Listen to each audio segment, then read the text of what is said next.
Hello and welcome back to the Life Friendly Business podcast. I'm Erin, the Life Friendly Business mentor, and I help female solopreneurs to build successful businesses without sacrificing time with their family or their own well-being. And in this season, we're looking at a different way to think about your entire business. In the last couple of episodes, we've talked about building your strategy around your capacity and about redefining success on your own terms. But even when you start to shift those things, there's something else that still creeps in, that feeling of, I'm behind. Looking at what everyone else is doing and feeling like you should be further along by now. And I hear this all the time, and I felt this way myself.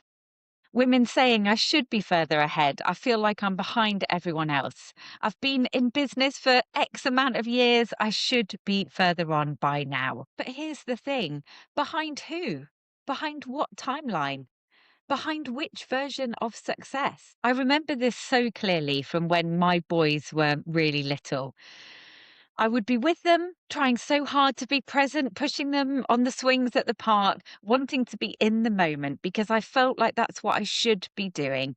But at the same time, I was building my business and I was so excited about that. I wanted to create things. I wanted to go and work on my own in a cafe. I had ideas, energy, and momentum. And I'd feel so frustrated that I couldn't get that time, especially when I knew I was in the zone. And what that led to, if I'm really honest, was me feeling really quite snappy, quite irritable. And then the mum guilt would come in. I'd feel bad that I'd snapped at them because, of course, it wasn't their fault. And then on top of that, I'd feel like a bad mum for even wanting to be working, like I should just want to be with them all the time. And this was a constant push and pull between wanting to be present with them and enjoying the moment and wanting to build something that really mattered to me.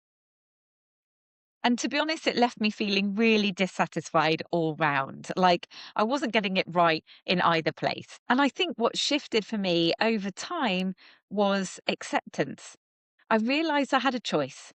I could keep pushing against my reality, feeling irritated and annoyed that I didn't have the time that I wanted to work, and then beating myself up for not being fully present with my kids. Or I could decide that I wanted both, that I wanted to be the mum I wanted to be and the business owner I wanted to be. And instead of looking around at what everyone else seemed to be achieving, I had to come back to what actually felt right for me.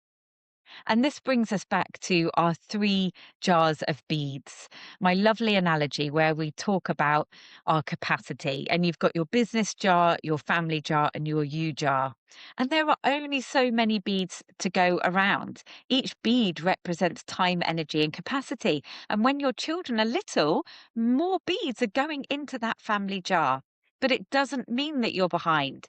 It means that you're making intentional choices based on your life. And this is exactly what I mean when I say you're not behind, you're measuring yourself against something that doesn't take your life into account. Because if you're measuring yourself against someone else's business, someone else's capacity, and someone else's life, of course, it's going to feel like you're behind. You don't know how much time they have, what support they have in the background, what their responsibilities look like, what's going on behind the scenes. And yet we compare ourselves as if we're all playing the same game, but we're not.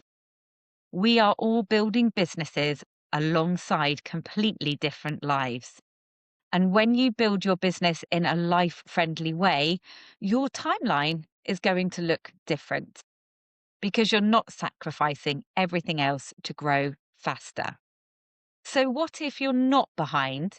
You're just building your business in a way that actually fits your life. And I also want to say something here because I know this can feel really, really hard. I know it's different when you need the money, you need the income. I'm not going to sit here and say that it's not about that because it is. You've got bills to pay, you've got responsibilities, and that matters. And this is where having a realistic business model becomes so important. If you're building a business around family life, you have to check with yourself, is it actually viable to make the money I need from the way I'm currently operating? Because sometimes the gap isn't about effort, it's about the model. And also, we don't really talk enough about how long it can take to build a business to the point where it's generating the income that you want and need, and the level of work that's required to get there, especially when you're not working full-time hours. And often, by the time you get there, your life has changed again. Your priorities have shifted, and your definition of success has also evolved. I've seen this happen with my clients too.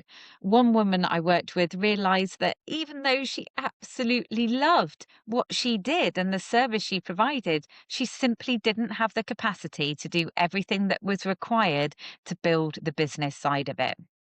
There were other things in her life that needed to take priority, and she wanted to give them priority.